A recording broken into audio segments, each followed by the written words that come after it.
மண்ணுல விளைஞ்ச கதை இது, ஈர நெஞ்சில நனைஞ்ச கதை இது.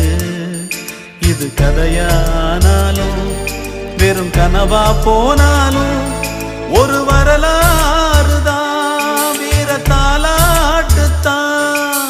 கதை போல தோணும் இது கதையும் இல்ல, இத கலங்காம கேட்கும் ஒரு இதயம்